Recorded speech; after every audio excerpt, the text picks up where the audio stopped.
Não adianta, meus amigos, minhas amigas. Dia 15 será dia de eleição. No mesmo dia do aniversário da proclamação da República, nós temos que aprender cada vez mais a assumir a nossa posição de verdadeiros proclamadores da República. Precisamos proclamar a República do Brasil, libertar o Brasil, tornar o Estado brasileiro coisa pública de fato e não um ninho de ladrões, salteadores, como vem acontecendo até com criminosos, com milicianos, ocupando o Estado brasileiro. O Estado brasileiro que deveria ser vastíssimo, tanto quanto o gigante que dorme ao som do mar. As eleições não têm valor em si e não são um fator de grandes transformações por si só. Mas estas eleições que acontecerão no dia 15 têm um peso nacional. E se tem um peso nacional, de certa forma, nós temos que transformar nessas eleições. Quando eu digo temos, não é imposição, mas nós temos mesmo que transformar essas eleições em resistência, com a característica do protesto, da revolta, da rebeldia. Veja, em 2018, milhões de brasileiros quase empatando com os que votaram. E a maioria dos que votaram não o fizeram no falsamente esfaqueado Jair Bolsonaro. No primeiro turno foi uma grande maioria que votou nos partidos que apoiaram o Haddad. E no segundo turno houve uma abstenção estrondosa de votos. Votos que seriam dados por pessoas que se desesperaram, que se desencantaram, que não aguentaram a pressão violentíssima, com tanta mentira, com tanta facada dada no ar, com tanto fake news, com tanta fofoca, com tanta injúria. As pessoas preferiram ir para os seus campos, para as praias e tal, do que exercer o direito do voto. Agora temos que carregar esses votos, trazer de volta esses votos, nós mesmos nos encarregarmos de tingi-los de revolta, de rebeldia contra o que ocorreu em 2018. Porque o que ocorreu em 2018 foi extensão do que ocorreu em 2016, o golpe. Estas eleições de 2018 foram golpe contra o povo brasileiro. Um golpe aceito pelo Superior Tribunal Eleitoral.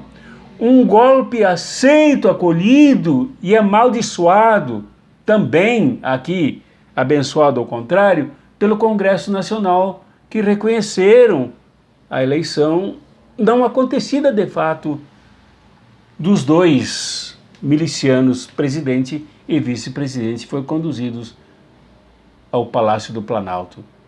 O maçom Hamilton e o miliciano Jair. O que dá mais ou menos na mesma coisa.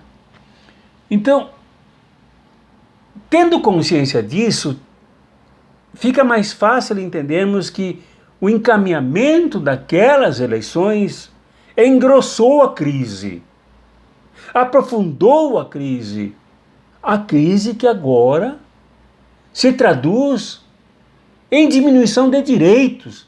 Isto é real. A própria dita e falsa classe média foi a grande atingida.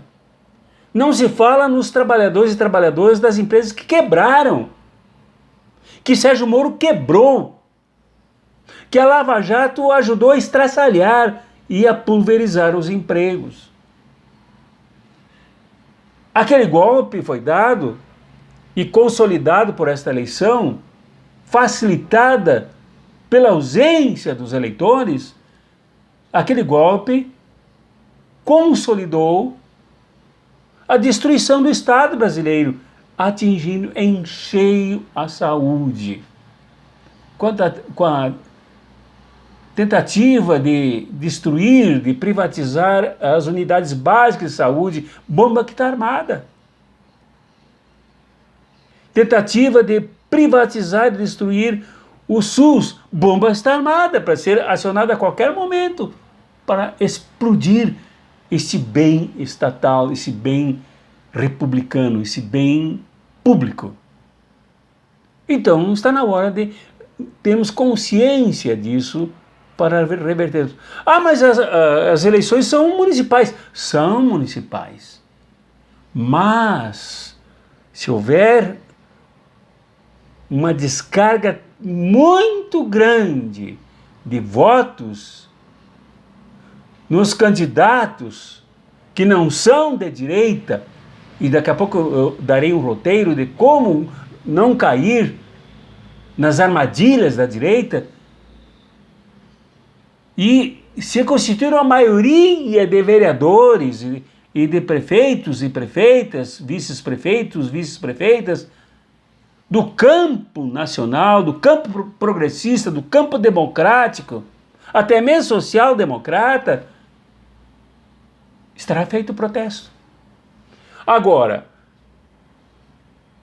mutati mutante, ao contrário, se a maioria votar e eleger, principalmente nas cidades de médio porte, de grande porte, nas capitais, prefeitos bolsonarianos, bolsonaristas, pró-milicianos, fascistas, é evidente que isso terá peso nacional contra o povo brasileiro e engrossará o golpe que começou em 2016, se aprofundou em 2018 e vem se acelerando contra o povo brasileiro cada vez mais. Então cabe a nós tomarmos a posição correta agora neste domingo. Quem são os candidatos e candidatas da direita? Aí nós temos que ter um pouquinho de trabalho, não custa nada fazer um pouquinho de trabalho de alguns minutos. Pegarmos o candidato por quem... Aí outra coisa, eleição não é coisa de compadre, comadre, não é coisa de família. Ah, eu vou votar no fulano tal porque ele me fez um favor. Bom, se ele fez favor, o verbo aqui está conjugado no passado, ele fez, ele não faz favor nenhum agora. Ninguém garante que ele fará de novo. Ah, então eu vou votar nele. Equivocada a avaliação. Eleição não tem nada que tratar com favores, trata da pátria, da comunidade, da nossa cidade, atingida grandemente. Veja o que está acontecendo no Amapá. Como tem repercussão nacional isso? Eleição não é feita com base na amizade. Não, eu vou votar falando tá porque eu gosto dele, eu gosto dele. Ele é simpático, ele passa por mim, buzina e diz: oi! Mas eleição não é lugar para amizades, para amiguinhos. Eleição é coisa séria, é patriótica, é rebeldia, é revolta, é indignação, é protesto, é, sobretudo, resistência. Nada de amizade, não é um clube de amigos. Eleição não é um clube de amigos. Então nada de compadrio, nada de amiguinhos e amiguinhas.